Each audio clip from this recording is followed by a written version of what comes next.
Bismillahirrahmanirrahim. Assalamualaikum warahmatullahi wabarakatuh. Waalaikumsalam. Alhamdulillahirrabbilalamin wa bihi nasta'in wa la umuri dunya waddin. Wassalatu wassalamu ala asrofil anbiya'i wal mursalin wa ala alihi wa sahbihi ajmain. Rabbi zidni ilma warzuqni fahma wal hikna bisolihin. Masih dipancar luaskan dari Jalan Masjid Silaturahim nomor 36 Kalimanggis Cibubur. Inilah Radio Silaturahim untuk Islam yang satu, Indonesia bersatu. Apa kabar semua ikhwan dan akhwat yang mendengarkan melalui radio di berbagai kota, ada yang di Jakarta, Semarang, Banyuwangi, Batam, Sukabumi, dan berbagai daerah lain yang mendengarkan melalui streaming. Atau mungkin Anda menyaksikan acara ini melalui streaming YouTube Rasil TV. Kembali lagi bersama saya Musa Alkaf. Senang sekali hari ini Ikhwan dan Akhwat di acara Wirausaha Muslim saya kedatangan guru saya, Mas Kukuh Indra Prasena. Assalamualaikum warahmatullahi wabarakatuh, Mas. Waalaikumsalam warahmatullahi wabarakatuh. Sehat, Mas? Alhamdulillah. Ya Allah, sehat. lama nggak ketemu loh sama Mas Kukuh loh. Berapa tahun ya? Berapa tahun? Mas Kukuh nih Ikhwan dan Akhwat jadi guru saya ketika saya masih belia. Saya masih muda, makanya kartu-kartu as saya ini ada di Mas Kukuh. Makanya tadi main ke rumah, ketemu istri, deg-degan saya itu, Mas. Takut dibongkar ya? Takut-takut Mas Kukuh keceplosan kan? Kebuka tuh aib-aib lama. Hari ini Wan dan Ahwat kita mau belajar tentang entrepreneurship. Karena Mas Kukuh ini memang seorang entrepreneur dan juga beliau nih bergerak di bidang pendidikan entrepreneurship. Sekian lama, udah banyak sekali, ratusan mungkin ribuan entrepreneur yang sudah dicetak oleh Mas Kukuh. Jadi hari ini kita mau belajar banyak nih Mas Kukuh. Baik, silakan kita sama-sama belajar hari ini. Mas Kukuh tuh di dunia entrepreneur udah berapa lama, Mas? Kalau resmi mungkin tahun 2002 lah semenjak lulus. 2002? Iya. Udah 20 tahun, Mas. Hampir 20 tahun ya. Sekarang 2022. Dulu 2002. Iya. Awalnya itu karena apa, Mas? Karena kecelakaan. jadi lepas kuliah saya merantau ke Jakarta. Saya sempat kerja hampir 1,5 tahun gitu. Kemudian berpikir saya mau cari peruntungan lagi di kota lain. Saya hijrah ke Batam. Niatnya juga cari kerja di sana. Ya bawa uang pas-pasan, kemudian ketemu sama satu saudara, uangnya dipinjam untuk modalnya, rencana dibalikan 1 minggu, ternyata sebulan, 2 bulan, 3 bulan, kembali. Bulan. Ya sudah, lanjut lah. Bisnis akhirnya di sana. Akhirnya bisnis berawal di Batam. Di Batam. Dulu kan Batam industri banget ya, Mas ya? Iya. Attraction-nya buat orang-orang pencari kerja memang. Betul, dan buat pedagang, Mas. Iya betul. Dulu kan Batam barang selundupan banyak tuh, Mas. Banyak ya. Elektronik. Termasuk saya juga pernah terlibat. Oh, Mas Kukuh sindikat. Enggak sindikat, tapi biasa kalau di Batam kan banyak barang-barang second yang elektronik yang murah yang kita bisa beli setengah harga bahkan. Ya gitu cara saya ambil barang dari Batam, kemudian hand carry saya jual ke Jakarta gitu, dari Batam terbang ke Jakarta hanya untuk menyerahkan barang dan kemudian pulang lagi ke Batam. Karena naik pesawat lagi. Selisihnya tuh lumayan, ya lumayan Mas, ya? Gitu. Ya lumayan untungnya. Itu bisnis pertama Mas Kukuh berarti? Enggak, bisnis pertama itu bisnis sampingin aja. Begitu saya kenal kota Batam, ternyata Batam tuh begini banyak komoditas yang bisa diangkat. Mungkin karena saya dari Jawa gitu ya, jadi kan otaknya semua kalau bisa didagangin saat itu. Kalau bisnis pertamanya sebenarnya di dunia jasa desain grafis ya gitu ya. Cetak-cetak digital, Mas printing. Kukuh jago desain, bener. Ya gitulah kira-kira. Mas, ketika Mas Kukuh pertama kali ke Batam, cara Mas Kukuh mengenali peluang tuh gimana, Mas? Mungkin kan sekarang nih ada banyak Ikhwan dan Akhwat yang sedang berada di satu kota. Mungkin mereka teman-teman kita nih bekerja, tapi mereka mau mulai usaha dan mereka bingung cara mengenali peluang gimana. Ya kalau terus terang ya, kalau dulu kan kita juga saya pribadi minim ilmu, bahkan datang ke sana juga bukan tujuan untuk usaha, jadi nggak kepikiran saya ke sana untuk mencari peluang kan. Ya begitu setelah tinggal, mungkin tadi insting orang perantau ya, ingin bertahan hidup mencari peluang tentu ya. Kalau mungkin sekarang kita sudah ada ilmunya, kita bisa tahu di mana ada pasar kan, di situ pasti akan ada banyak komoditas yang kita bisa explore di situ. Kemudian kita juga tinggal dari kota di tempat lain kan, kita bisa ngelihat di sana tuh ternyata behaviornya begini, demand-nya begini, ternyata di Batam ada yang supply-nya. Itu secara alami terjadi begitu aja sih, nggak ada teori yang saya bawa dulu sebelum ke Batam, saya harus begini, nggak ada. Tapi kalau mungkin saya harus share sekarang ya begitu, ada istilahnya tuh kita mapping lah, ibaratnya kalau kita mau perang ke satu tempat kan kita mesti tahu musuh kita siapa, terus rakyat kita atau pasukan kita seperti apa, alat yang dibawa oleh kita pada akhirnya apa kan gitu. Nah, mapping akhirnya kan tujuannya apa? Apakah ada demand di situ yang kita bisa supply? Apapun itu. Ya kalau sebagai pemula kan kita nggak bisa pilih-pilih kita mau bisnis ini atau kita mau dagang ini. Kalau saran saya gitu ya, karena konteks yang kita perlukan saat itu bukan mau berbisnis apa, tapi bagaimana cara menghasilkan uang dulu kan dengan apapun yang ada di situ. Sehingga ya mapping itu tujuannya untuk menemukan kira-kira ada demand apa yang kita bisa supply. Nah, demand ini nggak hanya di kota itu, bisa jadi di kota yang lain, ya nggak? Nah, kalau misalkan area mapping kita tuh di satu kota itu, ya tentulah demand yang kita cari di kota itu untuk disuplai di kota itu juga. Nah, kalau mungkin sekarang saya udah orientasinya udah demand-nya di kota ini, supply-nya ada di kota ini, ya saya akan coba kejar kan. Kejar gitu. juga. Kira-kira begitu. Intinya adalah cari supply demand-nya gitu Mas ya. Mencari itu apa sih? Apa istilahnya ya? Istilah mapping itu pemetaan untuk memetakan apa yang menjadi potensi untuk kita supply kan gitu. Kebutuhan lah ya, atau permasalahan mungkin bahasanya sekarang itu, problemnya apa sih yang kita ingin selesaikan gitu. Problem itu bisa jasa, bisa produk kan gitu, atau bisa keduanya kan, kombinasi antara jasa dan produk. Problem lah kita akan cari gitu. Kalau pengusaha kan gitu, di mana ada masalah situ ada peluang kan gitu. Ada uang. Di situ ada cuan tuh. Iya. Ya gitulah kira-kira. Nah, jadi dari awal datang ke satu tempat, cari problemnya apa di daerah tersebut gitu Mas. Permasalahan apa? Berarti mulainya dari problem dulu Mas ya. Kan ada juga yang teman-teman kita mau buka usaha dimulai dari produksinya dulu Mas. Ya. Mana yang lebih ideal? Ya, sebenarnya gini ya, kalau kita bicara tentang teori ya, apalagi khusus pemula ya. Bahasa pemula itu anggap saja mereka belum punya ilmu gitu, pengetahuan, akan kembali ke dasar ya. Betul. Dasar kita berwirausaha itu adalah dasarnya berdagang kan gitu ya. Berdagang. Nah, kalau konteksnya berdagang, balik lagi apa yang dibutuhkan kita sediakan gitu. Apa masalah Anda? Saya coba sediakan. Misalkan masalahnya saya nggak bisa selesaikan cuci baju karena saya sibuk, ya sudah saya cuci kan, saya jasain ya. Pada prinsipnya begitu. Tapi ada konteks sekarang gitu ya, konteks sekarang. Misal ya, kita punya skill tertentu. Saya bisanya jago nyuci misalnya, atau jago jualan, atau apapun lah, kita punya skill di situ untuk membuat sebuah produk. Nah, produk ini kan dikemas sedemikian rupa, kemudian disinkronisasi istilahnya ya, disinkronisasi sama kebutuhan. Nah, di sini kalau misalkan saya sarankan gitu, kalau sebagai pemula ya start dari mana? Start dari pasarnya dulu. Problem yang ada di pasar apa? Kalau mulai dari produk dulu, ntar PR-nya adalah mencari pasarnya gitu di mana. Benar. Salah nggak? Ya nggak salah selama kita punya komitmen ya, konsisten untuk mencari itu terus gitu, tanpa ada rasa bosan atau putus asa kalau belum sampai ketemu gitu misal pasarnya ada di mana. Kira-kira begitu sih. Mas Musa. Mas, datang pandemi. Kita udah 2 tahun nih pandemi ini kan. Tadinya pengusaha, banyak juga entrepreneur yang sudah stabil, yang udah bahkan udah mencapai titik ideal. Ketika di masa pandemi itu jatuh.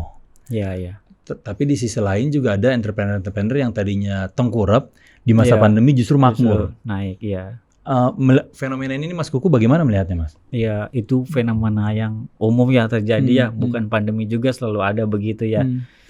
Jadi gini, kalau saya tuh melihatnya dari kacamata gini, kita tuh harus siap dalam kondisi apapun kan gitu ya.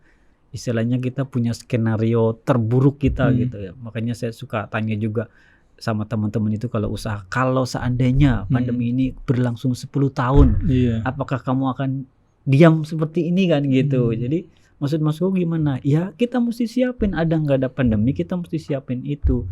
Dengan apa ya? Dengan persiapan minimal ya, persiapan mentalitas kita bahwa akan ada masanya kita turun dan kita harus siap gitu dengan wawasan pertama ya, jejaring ya, seperti radio ini kan bagus banget judulnya, Radio Silaturahim ini adalah senjata paling bagus buat saya kalau menurut saya untuk mempersiapkan diri kita.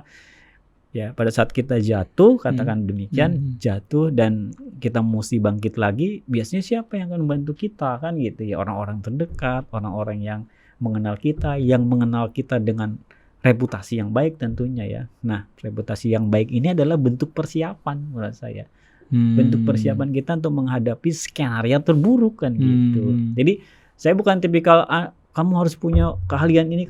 Saya basicnya dulu. Basicnya tuh punya jejaring ya, atau punya tadi tuh istilahnya reputasi, membangun reputasi selama kita menjalankan bisnis kan gitu, atau menjalankan usaha apapun lah, mau kerja juga boleh gitu. Kalau misalkan saya tarik ke seorang karyawan gitu dipecat karena kondisi pandemi kan, siapa yang akan merekrut dia kembali kalau orang nggak punya reputasi? Meskipun dia punya skill yang bagus, tapi kalau nggak punya reputasi, kita akan berpikir ulang untuk merekrut ini orang, ya, menjadi partner atau menjadi staff atau menjadi tim atau menjadi mitra kita lah, apapun itu di posisinya yang dia bisa. Jadi itu yang saya suka garis bawahi bahwa pandemi kita mesti siap dengan situasi ini kita anggap saja akan berlangsung lama.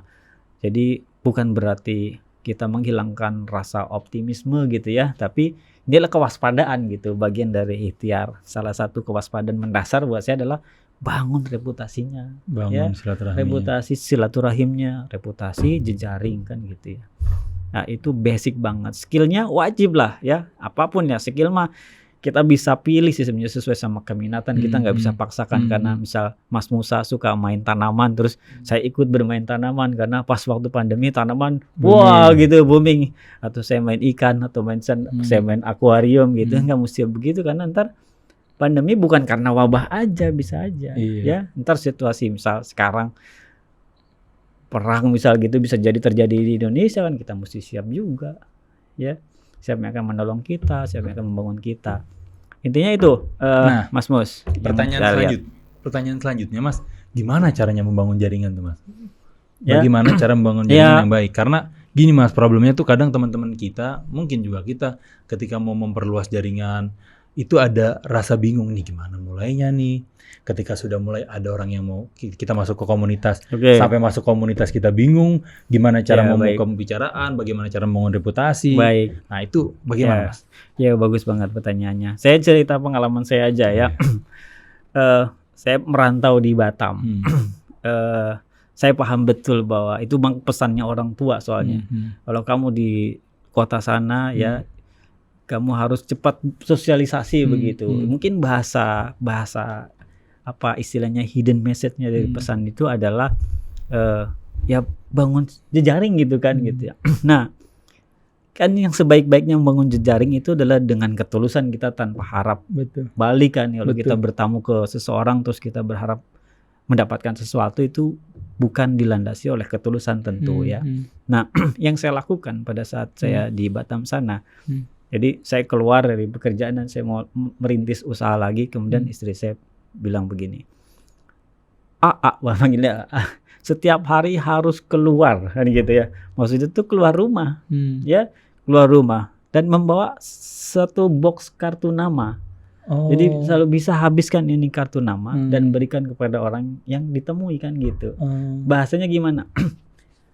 Ya berkenalan biasa, enggak. Kalau ada yang bisa saya bantu, saya bantu. Saya nggak pernah minta pekerjaan sama orang lain.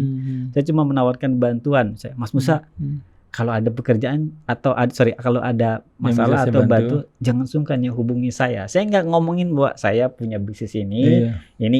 Saya cuma saya kasih kartu nama saya. Kalau perlu bantuan, jangan sungkan hubungi saya. Hampir setiap tempat orang-orang yang saya kenal saat itu, yang dulunya cuma sebatas klien aja, saya datangi satu persatu untuk memberikan kartu nama. Kalau ada yang bisa saya bantu, jangan sungkan ya. Isi kartu namanya apa waktu itu, Mas? Masih ingat nggak, Mas?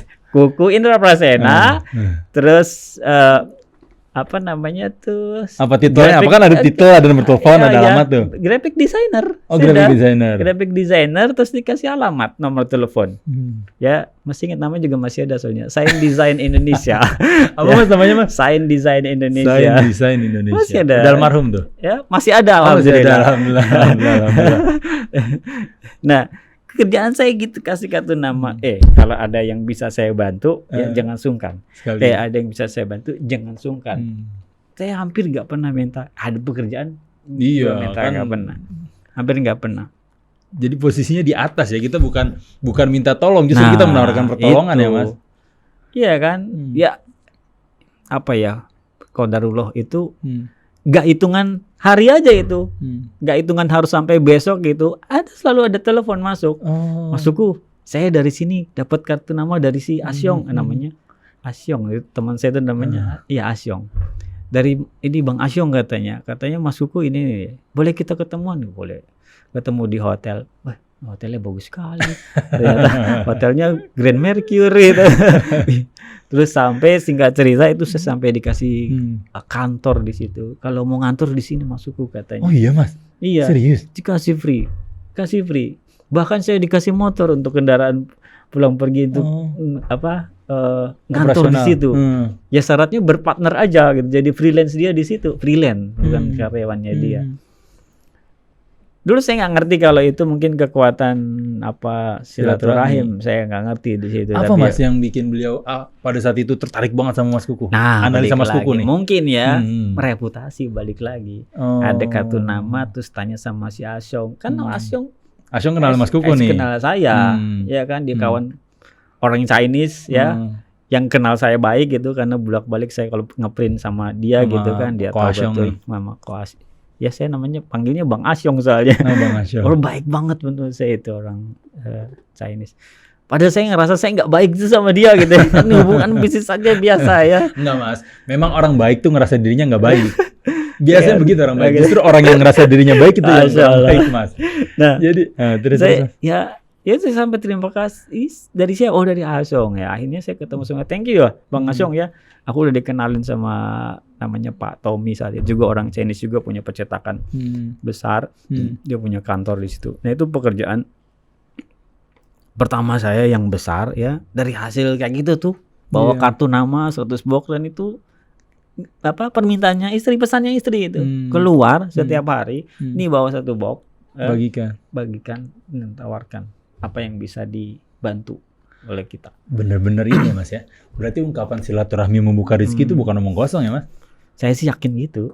Karena rezeki kan nggak mesti uang, nggak mesti order kan ya. Betul. Bisa jadi kepercayaan. Betul. Yang memberi uang sama aja. Enggak, tapi saya yakin begitu sih ya. Iya, jadi dari situ kita belajar bahwa yang pertama silaturahmi membuka rezeki. Ya. Yang kedua reputasi, nama baik itu harus dijaga. Ya, karena kalau nama baik Mas Kuku waktu itu kurang bagus di depan Bang Asyong pasti nggak kena tuh. Saya yakin itu nggak akan direkomendasikan. Betul. Setelah itu Mas, apa yang terjadi sampai akhirnya Mas Kuku memutuskan untuk terjun di bidang, terjun untuk membantu anak-anak muda menjadi entrepreneur? Oh iya, nah keresahannya tuh karena pas kita sudah mulai bisnis ya. Kan bisnis itu kan biasalah naik turun dan sekali lagi tadi saya sampaikan Batam itu attraction buat orang bekerja. Betul. Otomatis banyak pekerja. Jadi komunitas-komunitas pengusaha itu sedikit. Betul. Jadi kalau kita punya masalah di dalam hal usaha tuh kita mau ngadu sama siapa kan gitu ini. Akhirnya kita mau belajar juga harus ke Jakarta. Banyak kan ngumpul di Jakarta. Tapi beruntung saat itu saya masih jadi kayak suka freelance mendesain iklan-iklan kan, iklan-iklan seminar wirausaha ya. Ada salah satu sering banget saya mengedit iklan gitu. Cakep juga ya. Ini ada saya sebut satu tokoh lah, ini sering banget iklan di Batam itu Mas Ipo Santoso ya, ada Mas waktu awal-awal tuh berarti ya Mas Ipo Mas Jaya Setiabudi. Sering banget saya mengedit iklan-iklan beliau kan berbicara tentang who wants to be entrepreneur. Berarti ini komunitas pengusaha nih ya.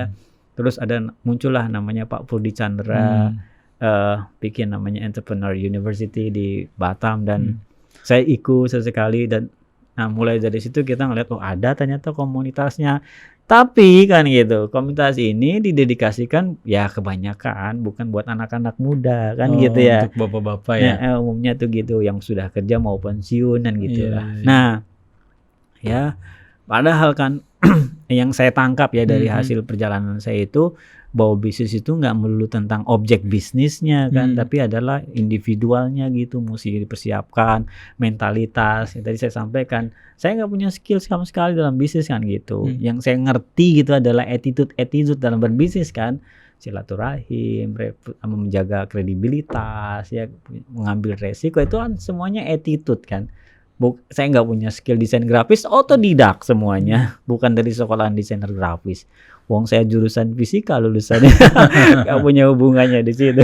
Nah, tapi itu yang akhirnya saya ketemu dengan para pengusaha-pengusaha itu, saya belajar langsung. Cara saya belajar adalah ya udah, misalkan itu ada seorang tokoh seminar gitu, kalau saya ikutan seminar saya harus bayar 250.000, 1 juta kan kayak gitu. Gimana itu besar tuh ya Mas? Iya lumayan lah. 2000. Ya, kan kita tahun mikir berapa tuh Mas?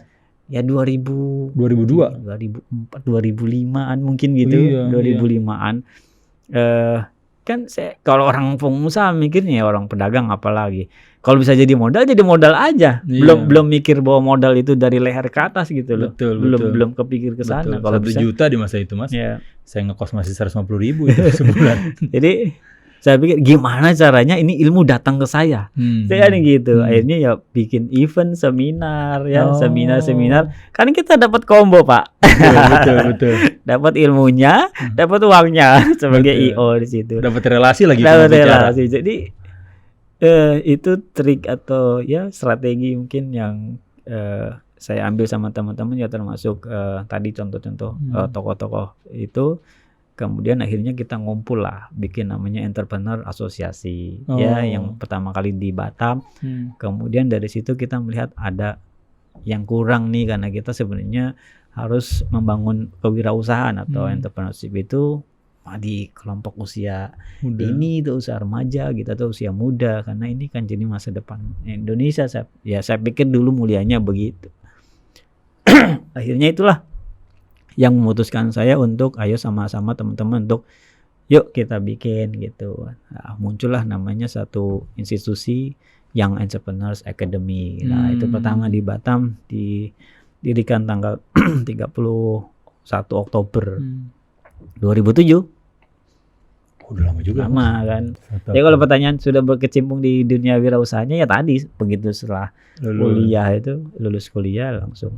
Tantangannya apa Mas mendidik anak-anak muda untuk menjadi entrepreneur nih? Anak muda kan jiwanya berontak Mas. Iya. Ketemu nggak sedikit juga yang ketemu tantangan, tiba-tiba bangkrut 2 kali 3 kali akhirnya nyerah. Kan entrepreneur dunianya gitu Mas. Kadang dibilang kejam juga enggak, tapi dibilang selalu mulus juga enggak. Iya.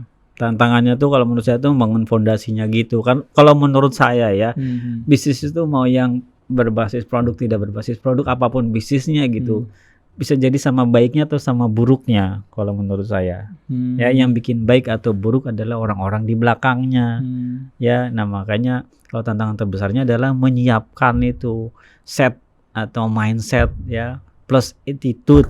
Skillnya itu bisa dipelajari soalnya. Nah, set, mindset, attitude, karakter itu nggak bisa dibangun cuma 1-2 hari dengan pelatihan, dengan sekolah 1-2-3 tahun. Enggak, itu harus dibangun dari awal, bahkan saat kita punya anak di usia dini gitu. Misalnya contoh ya ada satu set attitude, keberanian. Gimana cara kita membangun keberanian itu kepercayaan diri sama anak. Yang kedua kredibilitas. Gimana supaya anak itu punya rasa tanggung jawab, ya membangun itu kredibilitas dirinya kan. Dasar dari bangun kredibilitas adalah rasa tanggung jawab ya. Gimana Mas? Ya. Gimana tuh? Ya contoh dia habis melakukan kesalahan ya. Kita arahkan mereka menyelesaikan permasalahannya sendiri kan. Arahkan ya bahasanya, bukan dibiarkan. Menyelesaikan dengan caranya sendiri, kita arahkan. Nah, itu bagian kita menanamkan satu set ya, itu mindset, cara berpikir sama anak bahwa kamu tuh ya harus mulai bertanggung jawab ya, dengan kapasitasnya tentu kan. Tergantung ntar usia anak kan bertumbuh ya, dari balita, remaja sampai dewasa kan pasti punya kapasitas yang berbeda-beda terhadap menyelesaikan tanggung jawabnya. Nah, dari keberanian, kemudian bangun reputasi dengan tanggung jawab, kredibilitas dengan tanggung jawab, membangun kreativitas, critical thinkingnya dia, bagaimana cara berpikir kritis gitu sama suatu keadaan yang nggak beres atau yang nggak benar gitu. Saya suka begitu sih di rumah ya. Saya belum tahu karena hasilnya kan kita mesti lihat anak kita pas dewasa. Saya nggak bisa klaim cara itu benar atau salah, tapi setidaknya saya punya tujuan ya membangun critical thinking. Contoh, kenapa Kuina, misalnya nama anak saya itu, kenapa Kuina pakai pita warna merah, kan kita mesti tanya supaya asertif istilahnya. Kalau orang pendidikan bilang si anak itu punya assertiveness-nya tuh tinggi gitu, melihat sesuatu yang salah itu atau yang tidak biasa itu dia peka gitu. Kenapa papa pakai baju merah? Ya kenapa emang papa mau pakai baju merah kan misalnya kayak gitu ya. Tapi itu udah modal bahwa anak itu udah punya asertif gitu ya.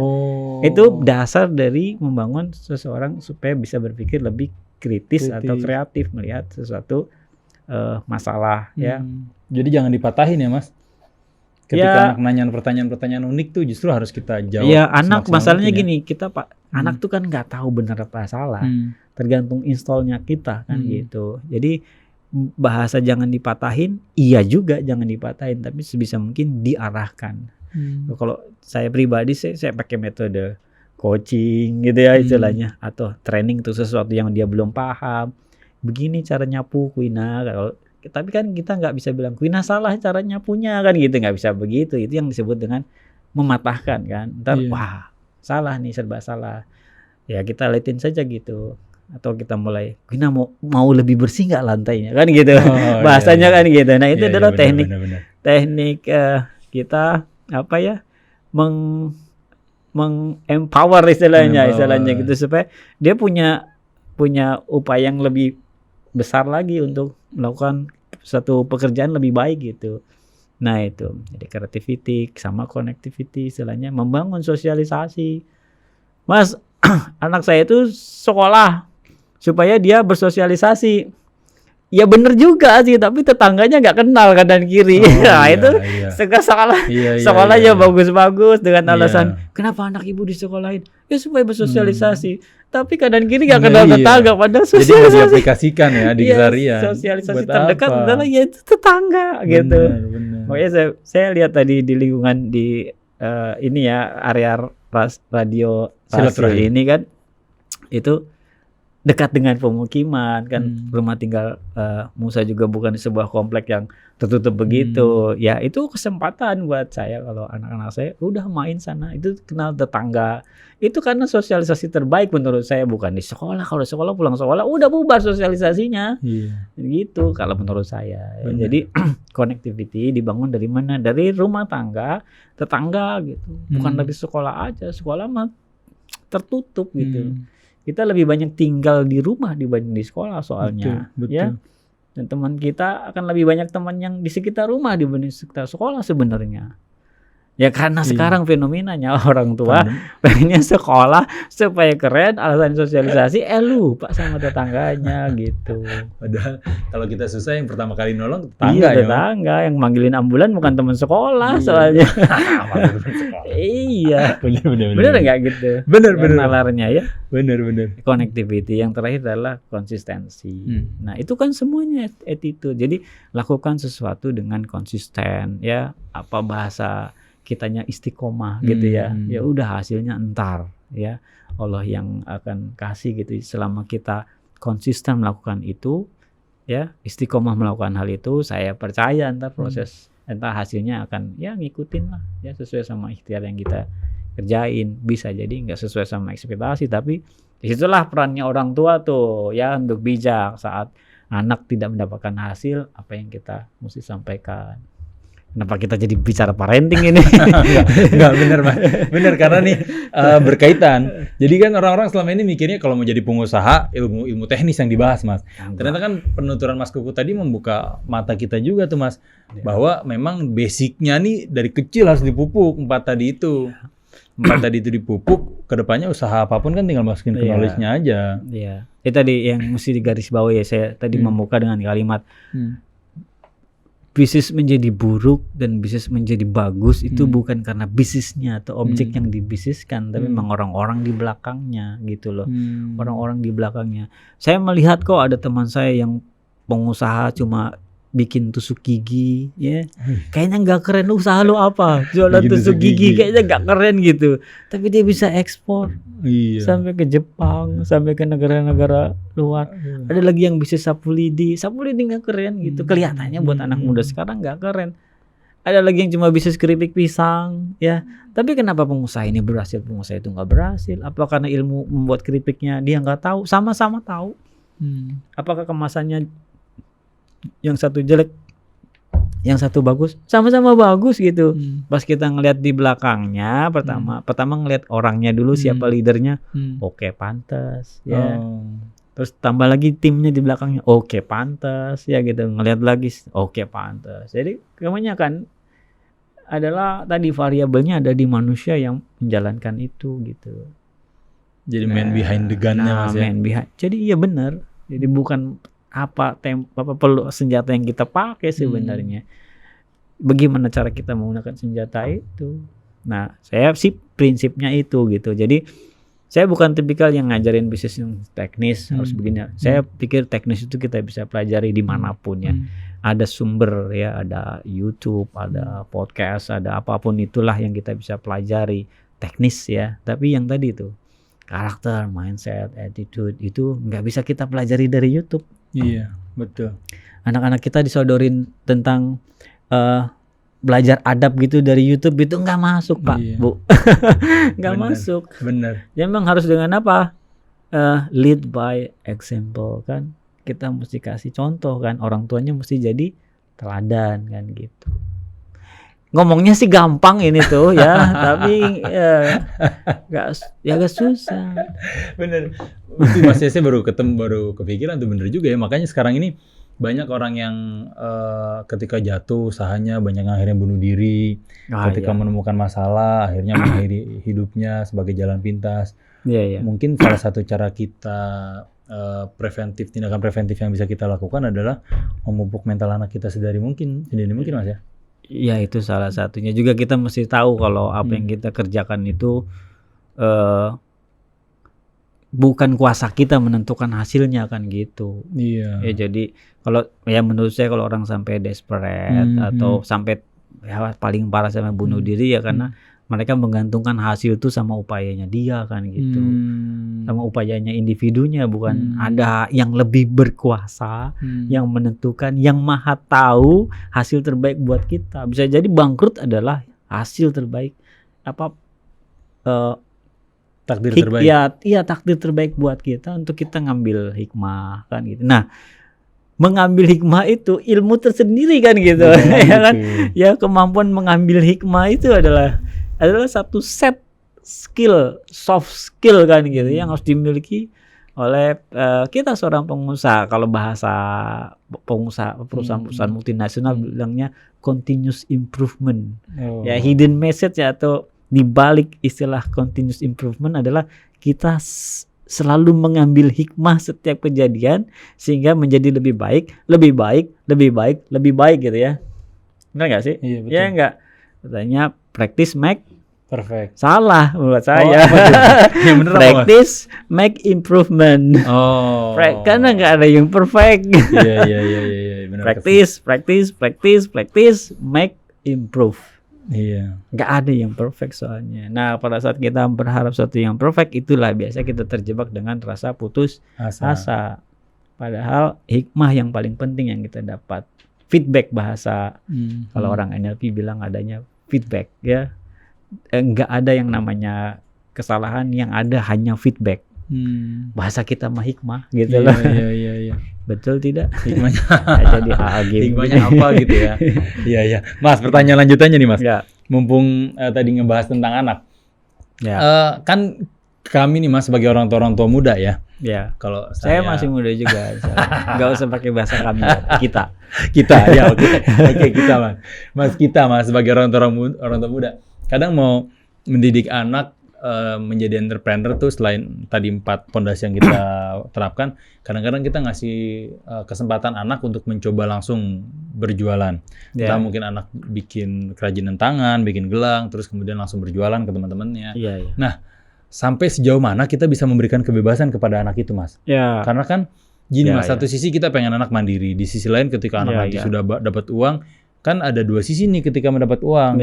Ada efek positifnya ada tentu, tapi juga kan ada efek-efek negatif yang ketika mental anak belum siap, tiba-tiba dapat uang banyak, nah takutnya ada berdampak pada mentalnya. Seperti apa, Mas?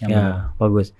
Saya mesti disclaimer dulu bahwa saya bukan seorang ahli parenting atau ahli mendidik anak gitu. Tapi gini, kalau menurut saya ini pribadi ya, saat kita memberikan kebebasan atau memberikan kesempatan anak kita melakukan sesuatu gitu ya, dalam konteks tadi adalah berjualan, pastikan ya kita itu membawa muatan yang kita ingin berikan dulu gitu loh.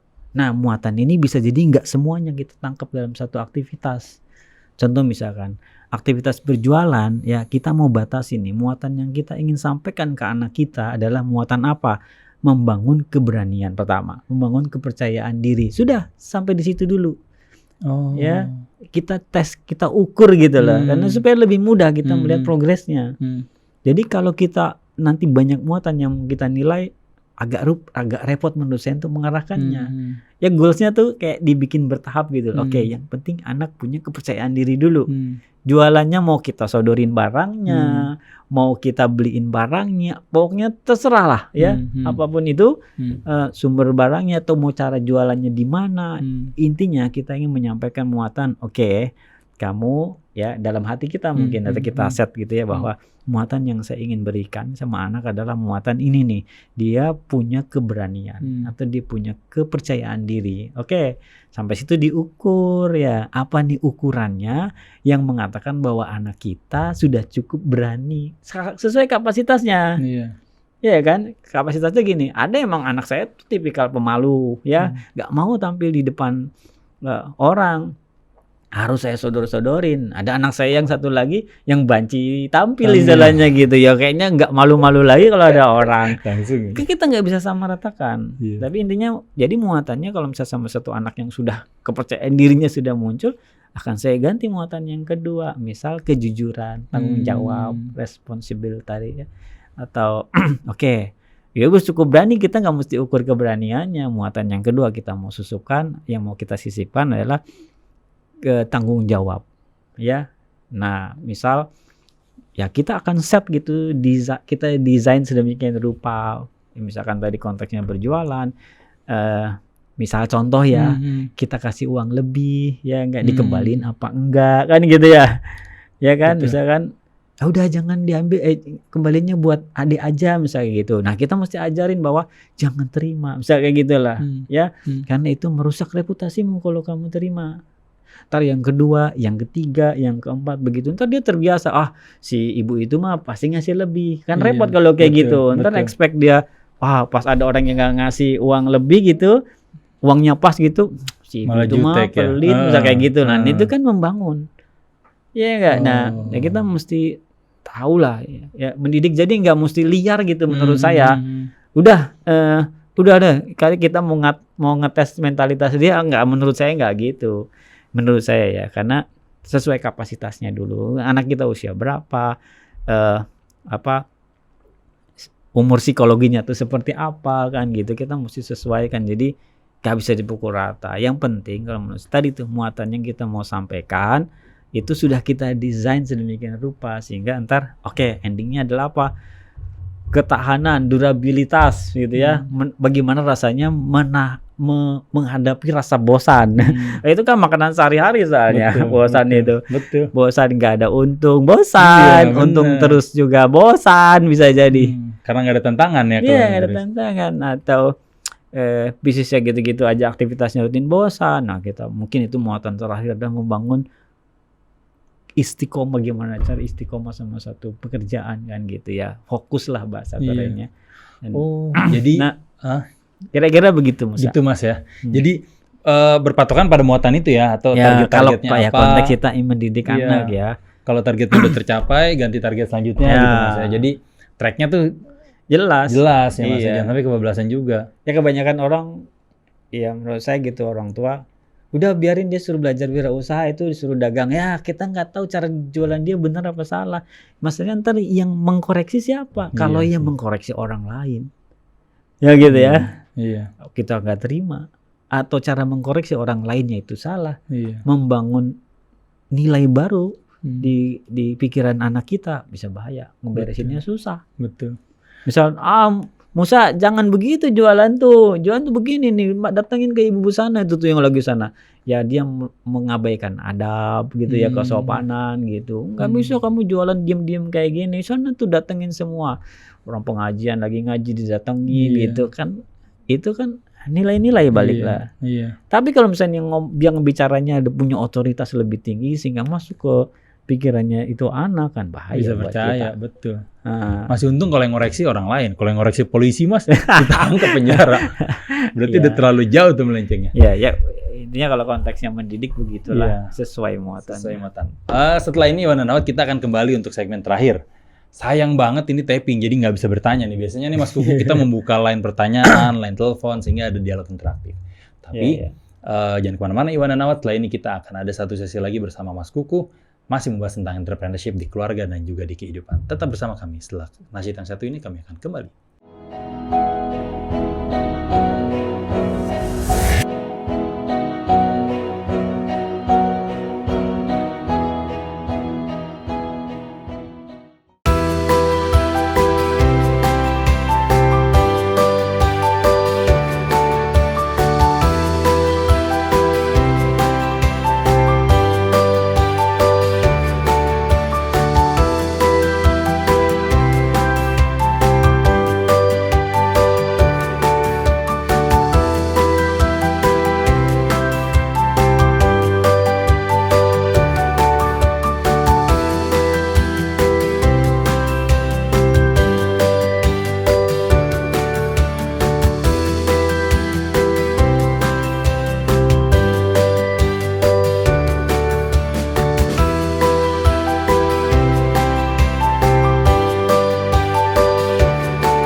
Masih kembali bersama saya Muhammad Musa Alkaf, Iwan dan Ahwat di acara Wira Usaha Muslim.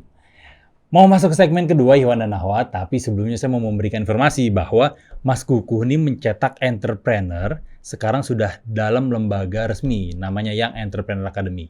Kalau Iwan dan Ahwat bingung, anaknya mau jadi pengusaha tapi bingung harus mulai mendidik dari mana, ini cara paling gampang.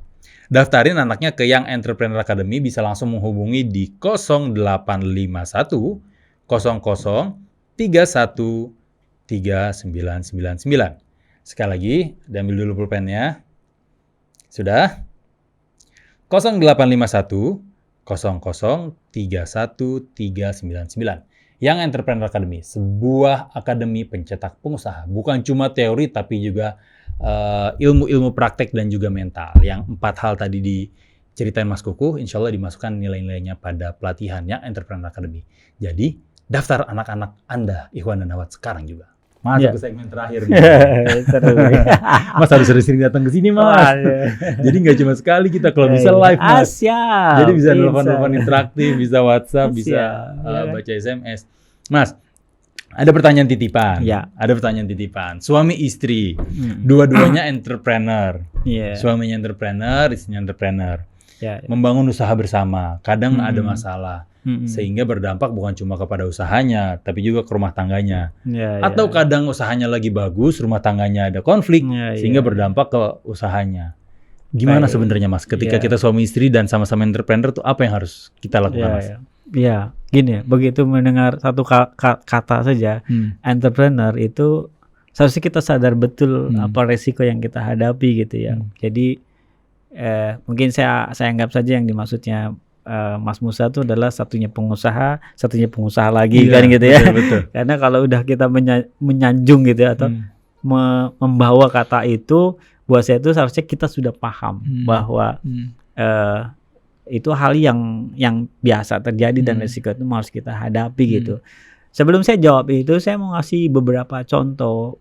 Banyak kok yang suami istri menjadi pengusaha dan aman-aman saja keluarganya gitu. Banyak kok saya lihat juga.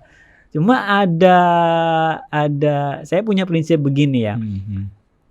Kalau kita mau bangun jadi suatu organisasi usaha atau perusahaan atau apapun itu namanya usaha ya. Itu kan kita berurusan dengan banyak orang. Baik itu karyawan maupun customer ya. Nah, ujian terbaik menurut saya sebelum menjadi pengusaha adalah di rumah tangga. Karena urusan kita cuma sebenarnya hanya menghadapi istri, anak dan keluarga begitu. Betul. Ya kan menurut saya. Jadi saya punya prinsip gini, pengusaha-pengusaha yang hebat itu saya yakin di rumah tangganya dia hebat. Kan gitu loh. Benar. Ya, di rumah tangganya karena dia sudah bisa memimpin yang orang yang mengesalkan setiap hari, bikin kesal dan kita bisa handle anak-anak yang dengan banyak tipikal gitu ya, betul. Dan kita bisa handle dan itu kan kita bisa bawa ke organisasi usaha sebenarnya kan itu kan organisasi terkecil ya karena udah ngomongin perusahaan tuh berarti ngomongin organisasi ya ya so itulah model. Jadi kalau seandainya usaha mengorbankan rumah tangga menurut saya dia bukan seorang entrepreneur gitu karena ada esensi yang kita bangun. Usaha ini kita jadikan alat atau bukan sebenarnya ya kalau misalkan usaha ini jadikan alat untuk kebahagiaan rumah tangga seharusnya nggak boleh merusak kan gitu ya. Ada yang lebih penting rumah tangga kan gitu ya. Nah misal gimana mas cara ngadepinnya oke. Tadi saya sudah jawab ada beberapa contoh yang saya lihat pengusaha, suaminya pengusaha, istrinya pengusaha, rumah tangganya harmonis. Kenapa? Karena dia tahu rumah tangga itu lebih penting dibanding usaha gitu loh. Jadi prioritasnya. Jadi dia saling mengukur di mana pas ini ada istri punya masalah di usahanya, suaminya bantu. Betul. Bantu ya konteksnya bantu. Terus di mana ada suaminya bermasalah juga di usahanya, istrinya bantu. Karena dua-duanya punya mindset yang sama. Gitu loh. Ya itu hanya oke lah ini usaha ini yang satunya warisan bapaknya, satunya warisan bapaknya juga gak bisa ditinggalin kan gitu sering kita lihat dan aman-aman saja di rumah tangga. Kalaupun bergesekan sudah wajar. Biasanya kita tanya alasan bergesekannya itu karena apa? Biasanya ya umumnya karena salah satu pihak merasa ada hak yang diabaikan. Kan gitu biasanya rumah tangga tuh apalagi sih masalahnya. Itu aja biasanya ada hak yang yang harusnya dia terima dia nggak dapat ya. Juga sebaliknya dengan pasangan kita, hak itu bisa perhatian ya sifatnya kecil lah bisa jadi tadi pertanyaannya apa bagaimana cara Mas, tapi yang tadi Mas Kuku ceritain tuh kalau suami istri usahanya beda-beda kan istri punya usaha suami punya usaha gimana kalau usahanya satu Mas? Aduh itu lebih banyak lagi contohnya. Pernah dengarkan Salim Group? Pernah dengarkan ini grup itu orang-orang Chinese mohon maaf ya itu membangun bisnis dengan family business gitu. Saya punya satu quote ya. Ini satu quote nih. Bukan satu quote bahkan ini satu data. Ini Netflix yang keluarkan. Netflix kalau ada satu film namanya Money Explained itu lihat dari episode saya lupa di episode keberapa situ menjelaskan perusahaan-perusahaan yang maju pesat yang memiliki kesejahteraan tinggi adalah perusahaan-perusahaan di mana ada namanya tingkat kepercayaan satu sama lainnya lebih tinggi. Oke. Nah ini kita bisa tafsirkan kemana saja ya. Saya dengan Musa sebagai teman atau dalam keluarga.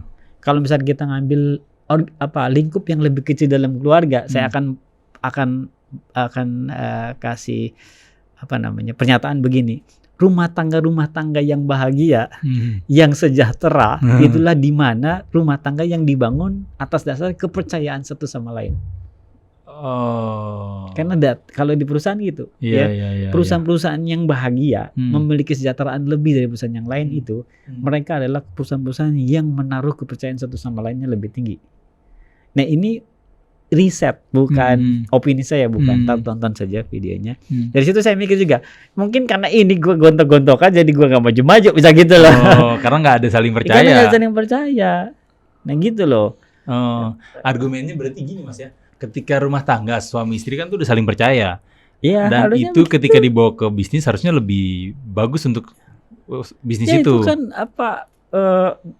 bukan budaya. Ini nilai-nilai yang di rumah tangga kan, kita saling percaya, kita saling tanya ada masalah apa Pak. Iya. Ya ada masalah apa, Dek, misalkan sama istri kita begitu. Ada yang bisa saya bantu. Hal yang kayak gitu. Iya, kadang yang berat gini Mas. Mungkin ya karena kebetulan istri saya juga tidak berusaha. Maksudnya bukan wira swasta. Ketika ada masalah di rumah itu terbawa ke usaha karena di satu usaha yang sama. Ya itulah yang pentingnya kita ngerti bahwa usaha tuh harusnya jadi, kita nggak bisa bedain mana prioritas pada akhirnya kan gitu, ya enggak. Kalau kita ngerti bahwa esensinya rumah tangga itu adalah apa, gitu, seharusnya urusan usaha kan gitu. Jangan dibawa ke rumah. Bukan jangan dibawa ke rumah. Ya rumah tuh tempat menyelesaikan masalah sama-sama kan gitu ya. Bukan untuk membangun pertikaian bersama di situ, enggak, tapi menyelesaikan masalah sama-sama. Ini ngomongnya enak ya, gampang ya. Kebetulan di depan kita ada pengusaha suami istri Mas. Ngomongnya gampang. Cuma saya ngomong pakai data tadi ya. Jadi perusahaan-perusahaan yang maju lebih cepat, yang lebih sejahtera dan lebih bahagia itu di mana perusahaan-perusahaan dibangun atas dasar kepercayaan satu sama lain. Ini nomor satu, pegang itu. Kalau itu ditarik ke lingkup yang lebih kecil, saya bahasnya itu rumah tangga yang lebih sejahtera, lebih makmur atau lebih bahagia itu rumah-rumah tangga yang dibangun atas dasar kepercayaan satu sama lain, kan gitu. Nah makanya saya bilang tadi, kalau sampai kejadian begitu, dia belum mengerti esensinya menjadi seorang pengusaha pertama gitu. Bener, bahwa rumah tangga itu adalah contoh, jangan dikorbankan itu. Betul. Kalau udah terjadi gimana Mas ya? Akhirnya mulai kita kan set prioritasnya. Oke. Ya, kamu pilih usaha atau pilih saya atau pilih rumah tangga kan gitu. Ya salah satu tentu harus ngalah dong. Ya enggak? Apakah suaminya harus ngalah, apa istrinya salah? Enggak tahu, lihat tujuan terbesarnya. Seandainya suaminya harus mengalah, tujuan terbesarnya adalah memperbaiki kondisi rumah tangga. Maksudnya mengalah dalam bisnis gitu ya. Oke deh, aku selesaikan bisnisku atau aku membantu bisnismu dulu gitu ya. Aku nggak tahu permasalahannya apa, tapi begitu misalnya esensinya adalah salah satunya harus mengalah, tentu ya sama juga kita di urusan rumah tangga.